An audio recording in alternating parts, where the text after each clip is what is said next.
That's something I'm just curious about with just how the music industry has changed so much and the business model has changed so much. With all the the material in the vault, so to speak, where do you see the best way to profit off of that?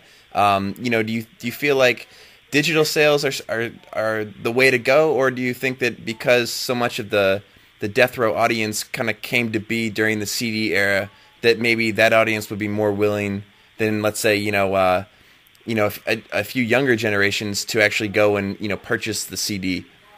Sure. Well, I think it's always going to be a combination of, the online sales are significant. They're 50% of the income on this catalog, and that's a reflection on our digital age.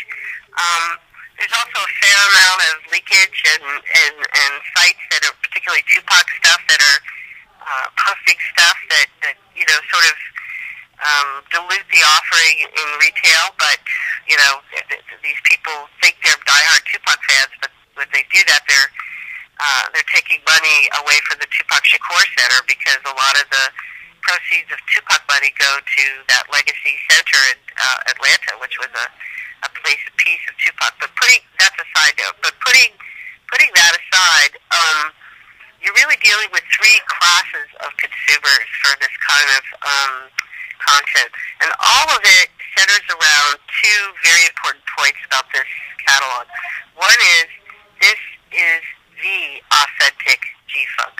Mm-hmm. You can re-record it, you can try to remix it, you can this or that, but the original work that erupted from the brains of Dre and Snoop and Daz and all these guys is sitting thousands and thousands of songs in our vault.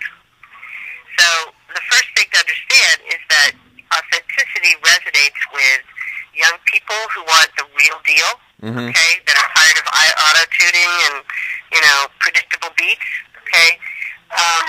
It's going to hit the Uber fan who just wants more of what they loved when they were younger. And we're also focused a lot on club penetration and remix opportunities and resurfacing the DJ pools and just recreating the ability for this music to become the soundtrack of the urban fan. And we're trying to do it in a way where we're also sensitive to some of the socioeconomic issues. A lot of this music speaks of a very hard life, a very disenfranchised male black youth, okay, and a lifestyle that went with it. And that was a reflection of what was going on in the period where this music was developed in Southern California.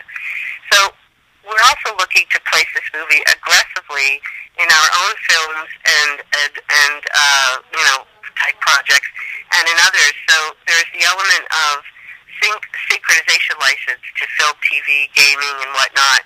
And we're also developing our own slate of films to further the coupling of the music with stories that help put the music in context, similar to a Boys in the Hood type approach. Oh, very cool, very cool. Yeah, that makes a lot of sense.